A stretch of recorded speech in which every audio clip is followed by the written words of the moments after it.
Mais quand même, tu gardes des petits liens. Ouais. Des petits liens avec eux autres. Et un des liens que tu gardes, c'est que s'il arrive quelque chose, on est là en arrière. Hein? S'il arrive quelque chose, ça tourne mal, cette affaire-là, on est là en arrière. Donc, la banque devient une espèce de fournisseur de liquidité. Ouais. Fournissent le cash. Une police d'assurance. Ah ouais, une police d'assurance, puis ils sont appuyés, eux autres, par la banque des banques. OK? Donc, ça donne un peu confiance, OK? Alors, ce qui est arrivé, puis les autres, au Canada, c'est parce que les ententes de liquidité que les banques ont faites avec leur trust ou leur fiducie, ils appellent ça des conduits, les autres, leurs conduits, OK? L'entité juridique indépendante, étaient conditionnelle. OK. Si t'as pas des ententes inconditionnelles, ben la raison étant, écoute, chose, si tu fais une fiducie, tu crées une structure indépendante, il va pas falloir que tu aies des liens, si tu veux, au moins pour l'apparence, là. Donc, le gouvernement dit... Semblant de conflit d'intérêt, là. Ben oui, c'est ça, là. Tu peux pas appuyer inconditionnellement ces affaires-là. Ouais. Il y a les banques étrangères, par exemple, qui peuvent le faire parce que surtout, il y avait pas ces règles-là au Canada. Ouais. Mais la législation qui est venue en 2004, mais disons la pratique voulait qu'en sorte que les ententes de liquidité qui sont faites entre les banques puis les trusts, c'était des ententes conditionnelles. Ouais. Conditionnelles à la désorganisation générale du marché. Ouais. Retiens ça, Benoît, pour l'instant, là, très important. Ouais. Donc, ils ne pouvaient pas avoir du cash, eux autres, ça va mal dans n'importe quelle condition. Okay. Ils vont avoir du cash, j'ai ça, cette expression-là, mais en tout cas, c'est une expression que le monde comprend. Ils vont avoir des liquidités, là, s'il y a une désorganisation générale du marché qui est pas de ta faute à toi, là, qui est pas interne, là, qui arrive perte de confiance, etc., etc. Les agences de notation, Standard & Poor's puis Moody's, ils ont regardé ça, ils ont dit, du côté américain. Et, du côté américain, mais ils sont présents au Canada, ils ont dit, là, il y a une faiblesse, là. Il y a une faiblesse dans le système. Moi, j'aimerais mieux que les fiducies aient des ententes de liquidité inconditionnelles. Parce qu'il peut arriver toutes sortes d'affaires, là. Tu sais, on ne sait pas, là. Donc, ils ont émis des réserves. Ils ont émis des réserves, non seulement ils ont émis des réserves, mais ils sont débarqués du marché. Là, voilà. Simplement. Voilà. Ils sont débarqués. Eux autres, ils pensent aux intérêts américains, là. Ils veulent pas non plus qu'à un moment donné, ces problèmes-là, se ramassent de l'autre côté de la frontière. Il y en avait déjà pas mal avec eux autres. Hein? Ils étaient déjà pas mal équipés, eux autres, en produits Ils ont tous manqué en passant. là-dessus? Ils ont tous manqué en passant les agents de notation. On va pas leur donner des hot pour eux autres. Hein? S'il fallait faire l'auto-notation des agents de notation. Puis une chose qui est intéressante aussi, mon cher Pierre Cloutier, c'est que dans les notes, les agences de notation de ces papiers commerciaux-là, c'est pas les mêmes cotations. Ils sont légèrement différents. Il y a des lettres.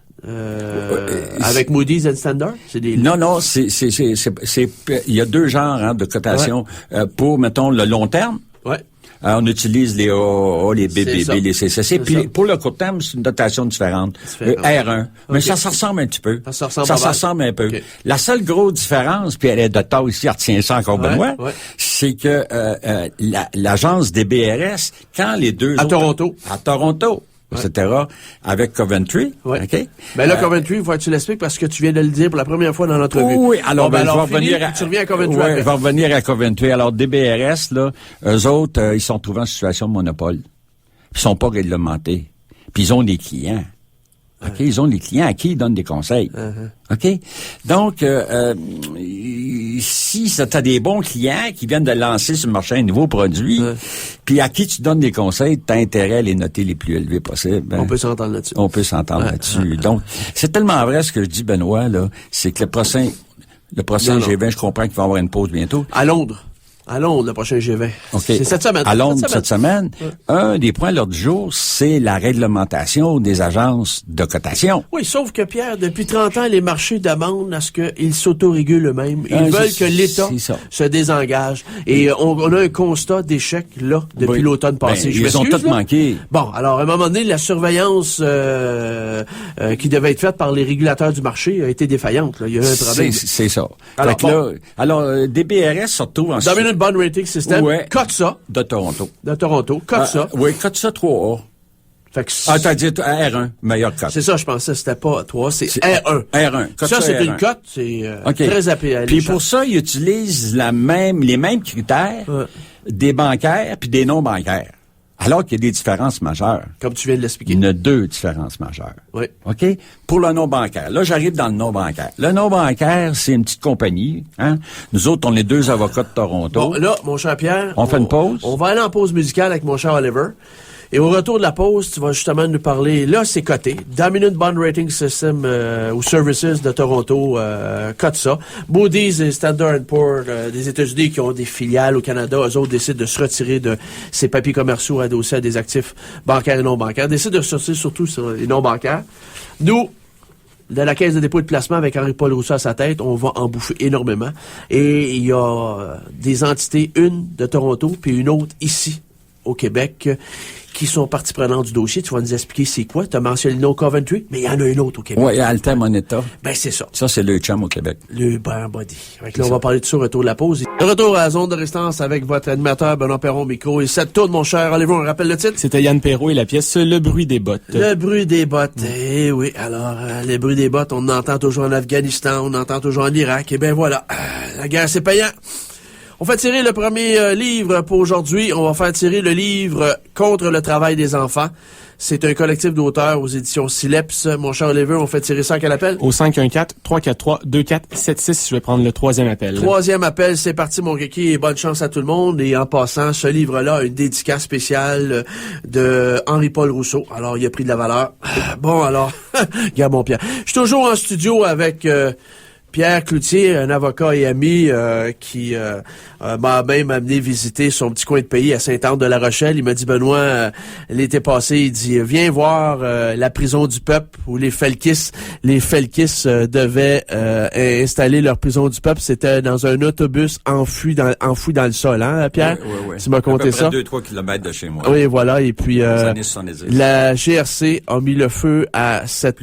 Plus tard, en 71. Il n'y avait rien à faire, c'est mieux, hein? Il n'y avait rien à faire. Il fallait qu'il... La crise d'octobre était passée un an après, puis ils ont mis le feu à la grange de Sainte-Anne-de-la-Rochelle, et tu m'avais expliqué où étaient les facilités là-dedans, et le bonhomme qui avait commandé cette mise à feu-là, c'est le bon sergent-détective, le lieutenant-détective, sergent-détective Donald McClary, que j'ai rencontré moi-même, puis que toi aussi tu connais très bien. Oui. Alors, c'est lui qui avait l'escouade des coups tordus, hein? L'escouade des Dirty Tricks, comme on les appelle. Ouais. La GRC était bien active. Oui, ben c'était la cellule active du FLQ après des années 70. Oui, on peut s'entendre là-dessus. Pierre, on peut s'entendre là-dessus. Ils ont été bien actifs des années 60 avec. Tu sais, oui. Alors voilà, et puis là maintenant, on a eu un Lovin en 1995 ici pour nous dire qu'ils nous aimaient, et puis là maintenant, voyez-vous, on a un scandale pour nous dire qu'ils veulent prendre soin de nous, un scandale des papiers commerciaux adossés à des actifs non bancaires. Fait que on a toujours l'attention du Rest of Canada, d'une certaine façon. Alors, dans les années 60-70, dans les années 95, ils sont venus dire qu'ils nous aimaient. Puis là, ben, ils sont tellement attachés à nous qu'ils veulent nous donner du papier monnaie, du papier commercial, bourré de dettes. Oui, puis nous autres, on en a acheté pour 13 milliards. On y a goûté, puis pas à peu près dans le genre de biscuit. 13 milliards de dollars dans la caisse de dépôt là-dedans. Puis, là, Pierre, ton chiffre est important parce qu'on a dit que dans tout le Canada, la totalité des papiers commerciaux se chiffrait à 33 milliards.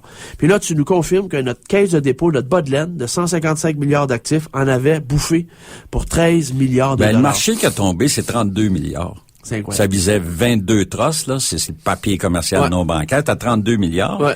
La caisse n'avait pour 13 milliards. Ouais. Le mouvement Desjardins dans sa tuyauterie. Toujours au Québec, autres, ils disent que c'est pas eux autres qui l'avaient, mais disons, des clients d'eux autres, puis des gros membres corporatifs, ils n'avaient pour 2 milliards, point 5. Puis la Banque nationale du Canada n'avait pour 2,5 millions. Et additionne ça, là.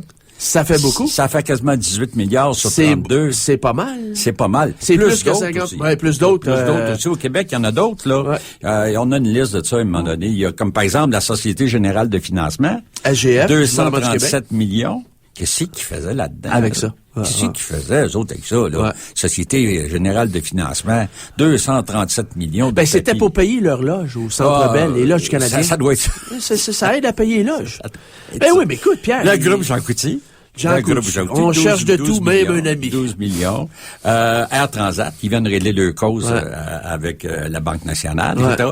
Hey, ça fait pas mal de monde au Québec. Moi, je trouve que ça en fait pas mal trop. Pas mal trop. On n'a pas su trop pourquoi, là, mais on commence à avoir des petites réponses. Et là, mon cher Pierre, à Toronto, on a des amis qui veillent sur nous. Ah ben oui. À Bay Street, on a des amis qui veillent sur nous. On les aide en plus. On les aide. On les aide beaucoup. On est bons. D'ailleurs, on a transféré. On est très généreux. On a transféré quasiment notre bourse à Toronto, de la bourse de Montréal. M. Bertrand, il vient de ramasser 2 millions. On a su aujourd'hui que M. Bertrand, il faisait un saut à la caisse. Oui, Luc Bertrand. Un bon nationaliste, 2 millions.